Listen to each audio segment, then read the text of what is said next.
Olá, seja muito bem-vindo ao canal Audiolivro. Hoje eu farei a leitura do livro A Corte de Espinhos e Rosas, da autora Sarah J. Maas. Capítulo 1. Eu monitorava os limites dos arbustos havia 1 hora, e meu ponto de vantagem na concavidade de um galho de árvore perdera a utilidade. O vento forte soprava montes espessos de neve que varriam minhas pegadas, mas enterravam com elas qualquer sinal de possíveis pedras. A fome tinha me levado mais longe de casa do que eu normalmente ousava. Mas o inverno era uma época difícil. Os animais tinham se retirado, entrado mais profundamente no bosque do que eu poderia segui-los. E a mim restava caçar os desgarrados, um a um, rezando para que durassem até a primavera. Não tinham durado. Passei os dedos dormentes nos olhos, afastando os flocos que se agarravam aos cílios.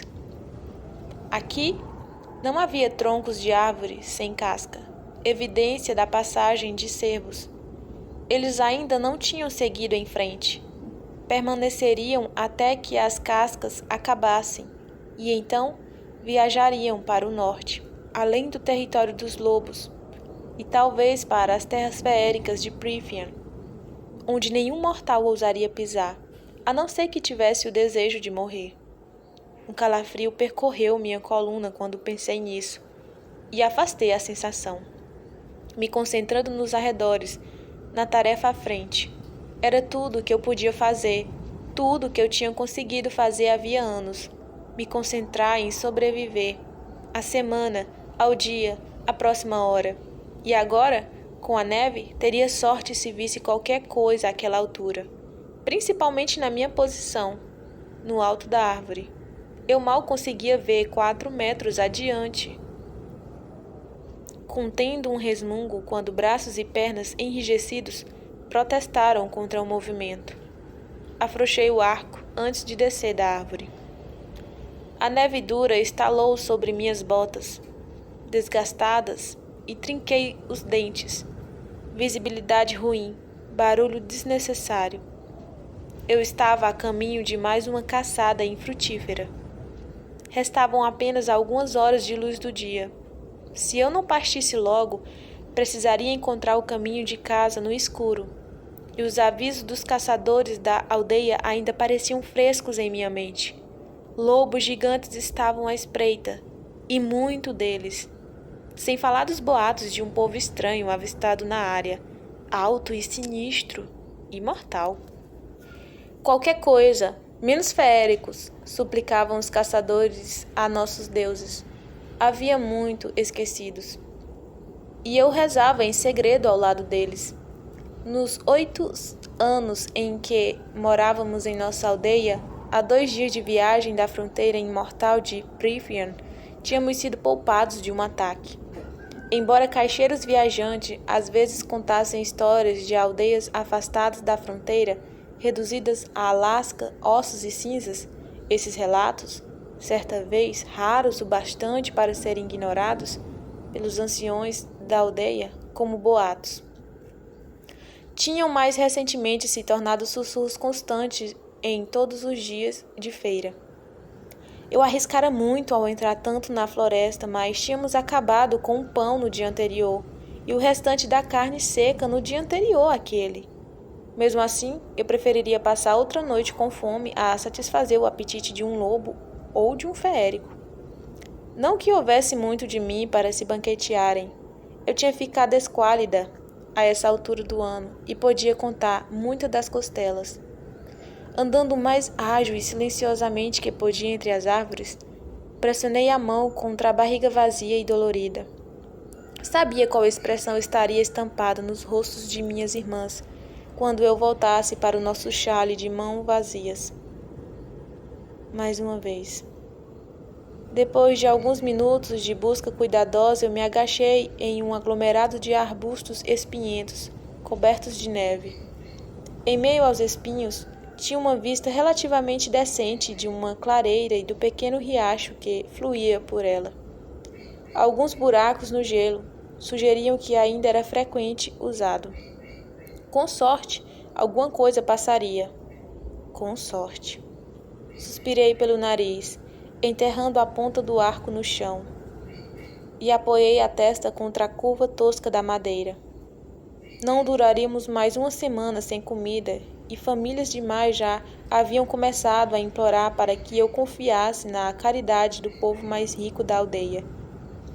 Testemunhara em primeira mão até que ponto exatamente ia tal caridade. Eu me posicionei mais confortavelmente e acalmei a respiração, fazendo esforço para ouvir a floresta por cima do vento. A neve caía e caía, dançando, rodopiando como um nevoeiro fascinante. O branco era fresco e limpo contra o marrom e cinza do mundo.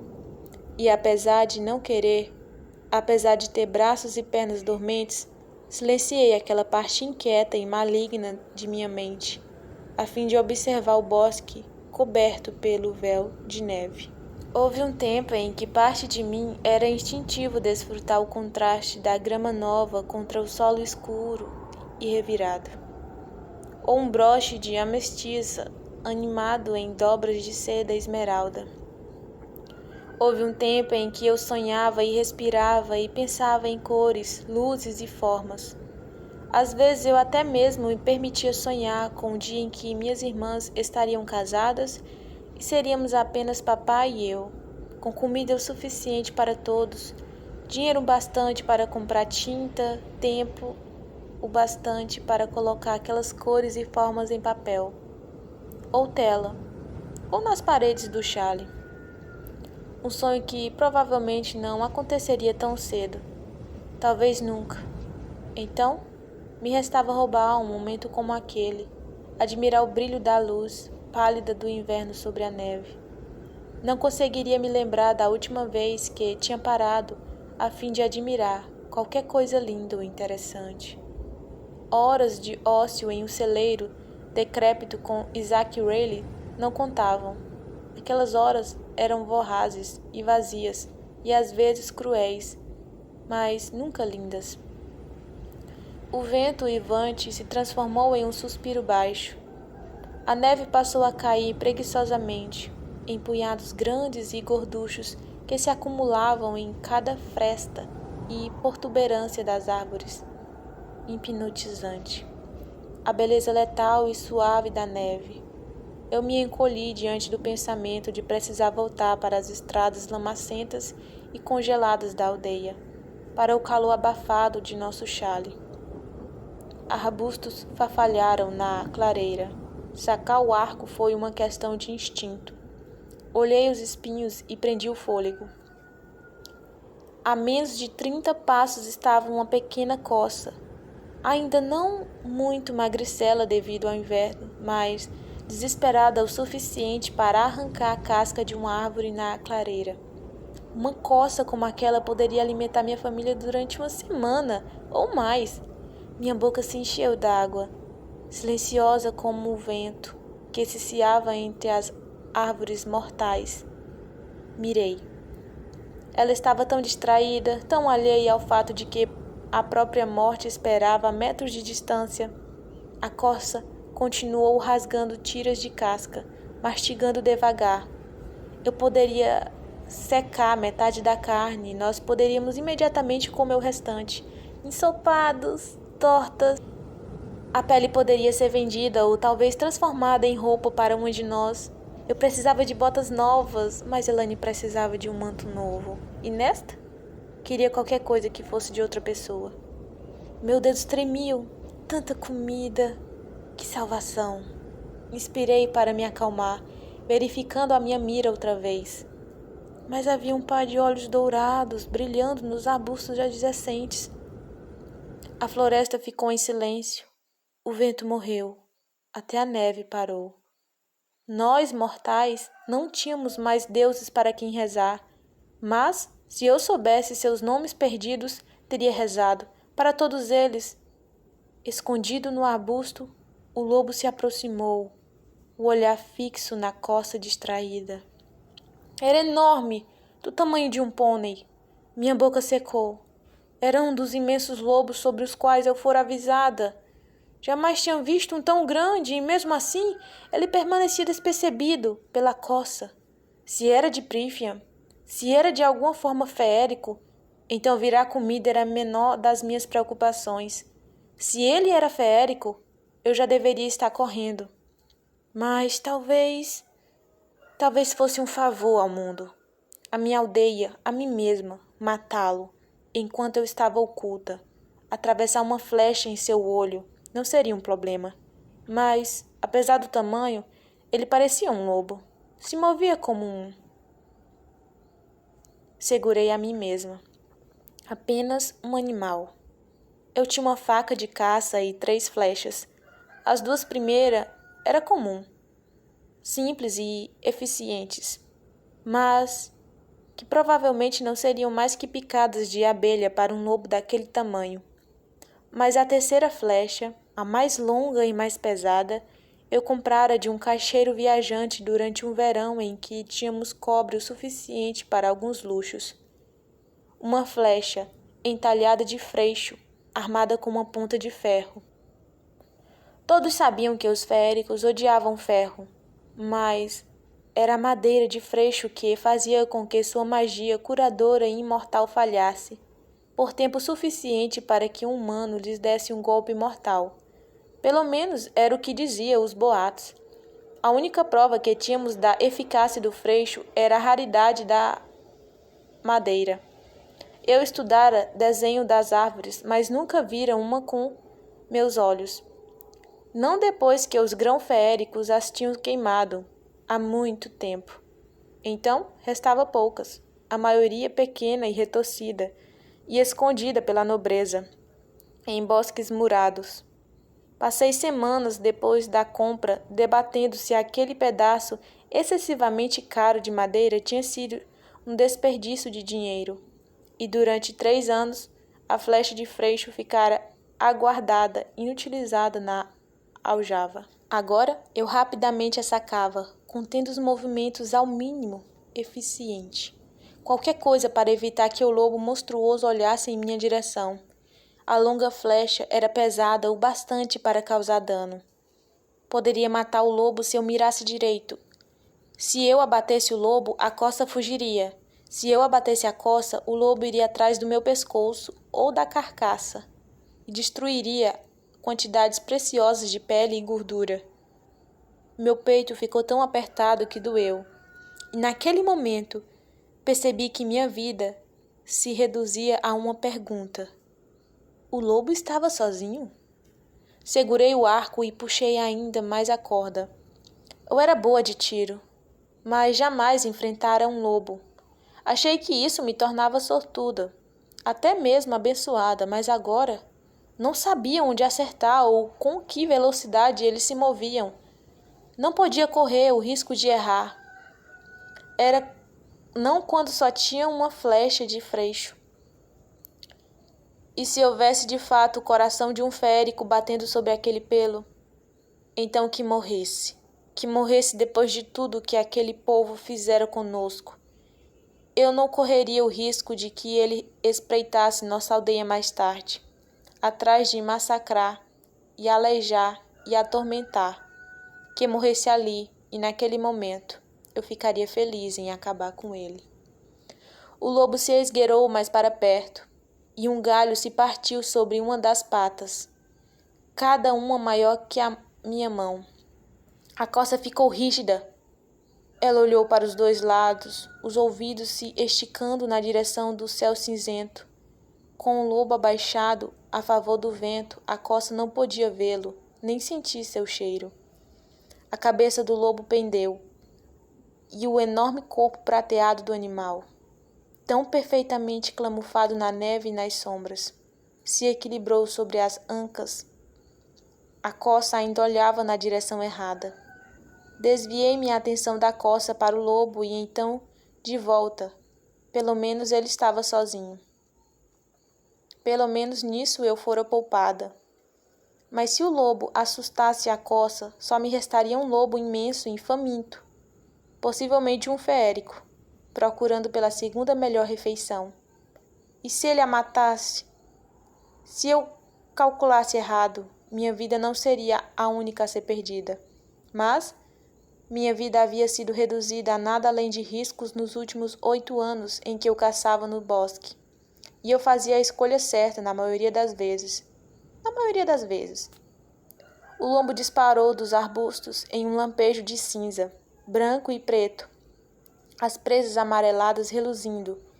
Era ainda mais colossal, exposto.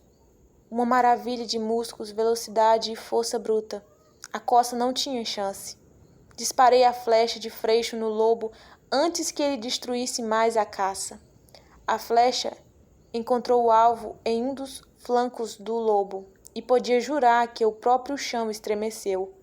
O lobo uivou de dor, saltando o pescoço da coça, conforme o próprio sangue espirrou na neve, reluzente como um rubi. O lobo se voltou para mim. Aqueles olhos amarelados, arregalados, os pelos do seu pescoço arrepiados. Seu grunhido baixo ressoou num buraco vazio de meu estômago quando fiquei de pé.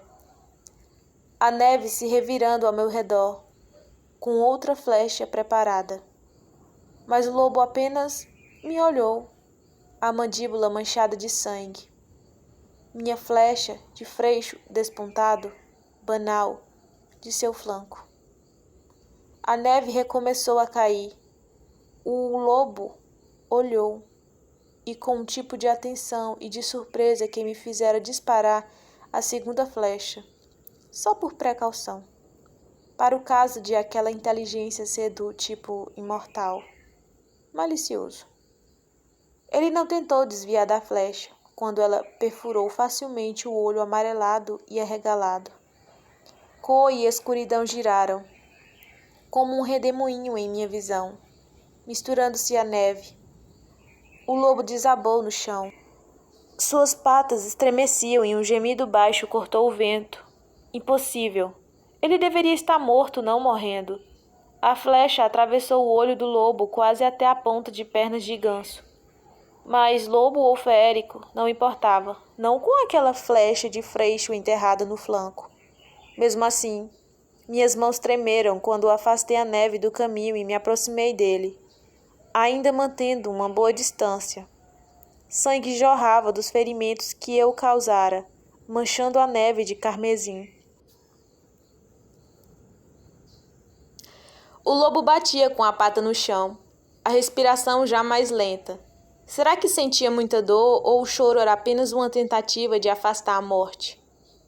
Eu não tinha certeza se queria saber. A neve girou ao nosso redor. Encarei o lobo até que aquele manto de carvão, obsidiana e marfim parasse de se elevar e descer. Lobo. Definitivamente apenas um lobo, apesar de seu tamanho. O aperto em meu peito diminuiu e meu fôlego se condensou diante de mim, quando suspirei. Pelo menos a flecha de freixo tinha se provado letal, independentemente de quem ou que ela batesse. Uma avaliação rápida da coça indicou que eu só podia carregar um animal, e mesmo isso seria difícil. Mas era uma pena deixar o lobo. Embora tivesse desperdiçado minutos preciosos, minutos durante os quais qualquer predador poderia sentir o cheiro de sangue fresco. Tirei a pele do lobo e limpei as flechas o melhor que pude. Pelo menos aqueceu minhas mãos. Enrosquei o lado sangrento da pele sobre o ferimento mortal da coça antes de jogá-la por cima do ombro. Nosso chale ficava a alguns quilômetros dali, e eu não precisava de um rastro de sangue atraindo todos os animais com presas e garras diretamente até mim. Grunhindo, devido ao peso, peguei as pernas da coça e dei uma última olhada para a carcaça fumegante do lobo. O olho dourado que lhe restava encarava o céu, agora carregado de neve. E por um momento, desejei ter a capacidade de sentir remorso pela coisa morta. Mas aquilo era a floresta e era inverno. Do you need someone? Are you scared of what's to come? If you leave, then who will the next one be? Will he do the same, or will he let you see? You don't have to hurt, you don't have to hurt anymore. With a little time, take a look and find what you're searching for. You are broken on the floor, and you're crying, crying. He has done this all before, but you're lying, lying to yourself that he'll find out, that he will change to someone else. But you're broken on the floor, still asking him for more. Will you leave, or will you carry on? Is your love from before still strong? If you leave, will you keep the memory?